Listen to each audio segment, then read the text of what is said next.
Good morning, good afternoon, good evening, folks. Michael Zuber, one rental at a time, back with my real estate entrepreneur, Mr. Omar Alfaro. How you doing, buddy?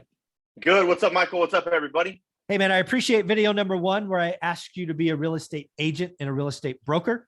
Video number two, I want you to be an Airbnb host. I want to ask you this because I fear, not necessarily for you, because you have the right kind of quality and unique stuff, but I am nervous about that space. I think over the last 18 months to 24 months, owning an Airbnb or having Airbnbs, doing Airbnb arbitrage has become the get rich quick scheme of the day. I think anytime momentum moves that fast and that much, you get a lot of people who are making unwise purchase and lease decisions, meaning they're going down in quality, down in area. And if that supply demand gets out of whack, and meaning there's a lot of supply, you could see vacancies and pricing pressure and things of that nature. So I don't know what your Airbnb business looks at. Last time we checked, it was on fire, but I'm curious, are you seeing any signs of weakness for future months at all?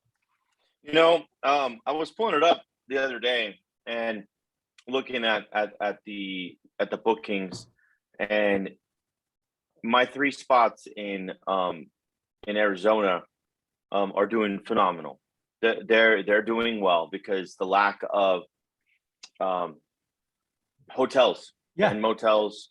So people want to stay at a house. They want to enjoy it. They want to be there for 3-4 days. Yeah, they want their boats. They want all that stuff with them.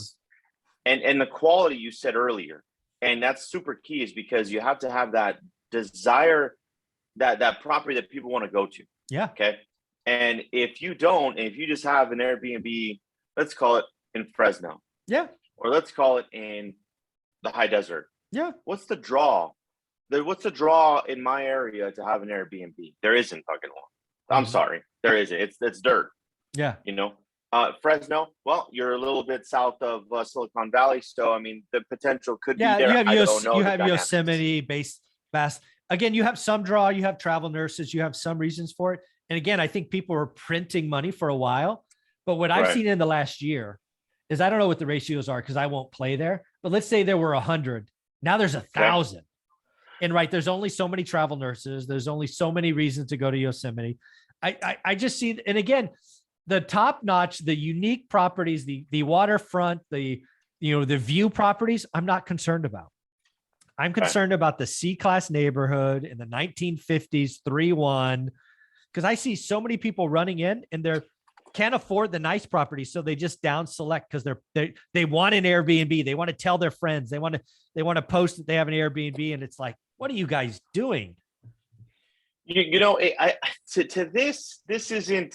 Well, you and I talk about all the time about time in the Airbnb market. No, this is timing the Airbnb market. Okay. A little different from the normal traditional, buy and hold and wait. Mm-hmm. This here is a little scary if you're not careful, because you're going to put a lot of money into this home.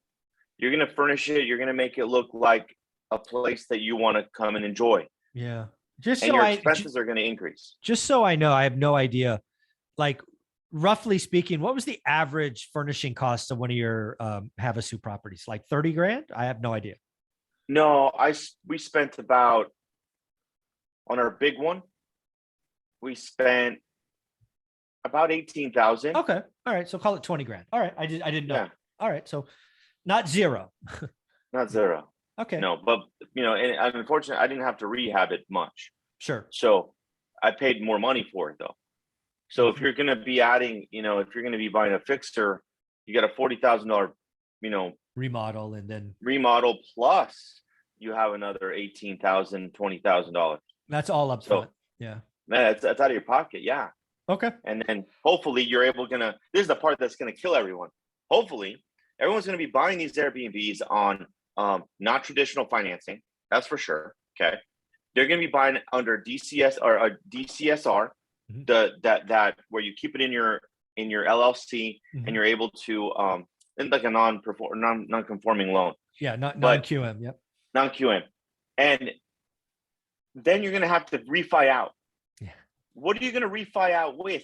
What kind of interest rate? Your Yeah. house ain't going to cash flow. Yeah, it's in the 6s now. Yeah. Oh, and it's non-owner? And it's Yeah. non-owner occupied. Yeah, you're 6.5% all day, 6.8% all day. All day. If All you're day. trying to refinance, pull out some of your money. Oh, which by the way, your value may not be there because Yeah. remember the draw. Mhm. The draw is the people that are visiting, not the resale houses that are selling. Yeah. Big difference. I don't know. That's just my opinion. Yeah. And then you have some Airbnbs in Big Bear as well. Do I remember that right? I do. Yeah. How are those? And this is my thing.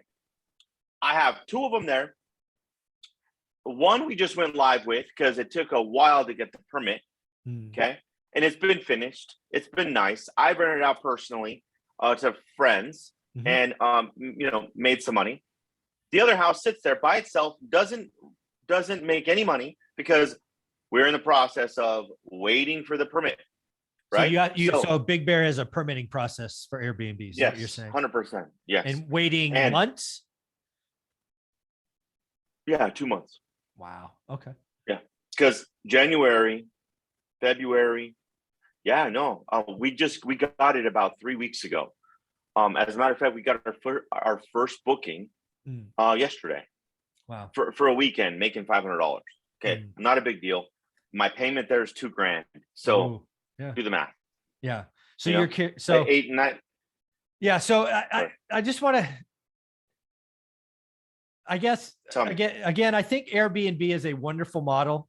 I think there are absolutely reasons for it. I think you can print money. I just don't think it's as easy as these people make it look. And I think anytime you think something is easy in real estate, you're going to bring in a lot of new people who don't do the work and they're going to get smashed. Can I add something, Michael? You will get smashed because check this out. That one house is $2,000. My other one there is what? 1,800. I 1031 to that one, so it's a little bit better. But in Big Bear, you have to have double insurances, one a regular one, and then a California Fair Plan because it's in the damn mountains. And then the insurance is so high, you're paying $3,000 a year just for insurance. Okay, just nobody knows that shit, but there you go. Now you guys can take that to the bank.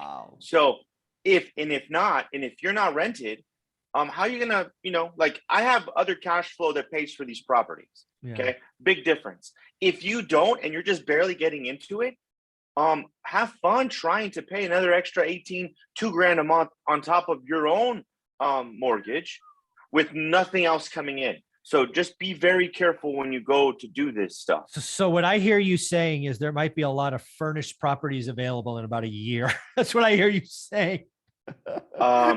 Yeah, I think so. To be completely honest, like, and I buy them because of cash flow. Yeah. And now at that point, you're like, all right, cool. Well, then I just bought a little business. Yeah. And as a matter of fact, I'll share with you that the Airbnb business will be lucrative if you buy in the right area. Okay, we're not trying to scare you, but we're just trying to advise you as to what areas are you going to be investing in. Yeah, don't sacrifice quality or location. No, you know what? And right now, mark my words, I have a couple in a desert area where I'm going to furnish everything, make it look so beautiful. Okay, and I'm not going to Airbnb it. I'm going to set it up for an Airbnb business, and I'm going to sell it at a premium. There you go. And say, peace out. Thank you. I did the work for you. Now you pay me. I'm going to increase that $20,000 worth of furniture. I'll end up getting 80 out of it. There you go. Plus the rehab, plus everything else. So I don't know. It's an idea. Yeah, I like it. So again, folks, I want to be very clear. I'm not anti-Airbnb or VRBO or short-term rentals. I think it's an amazing business.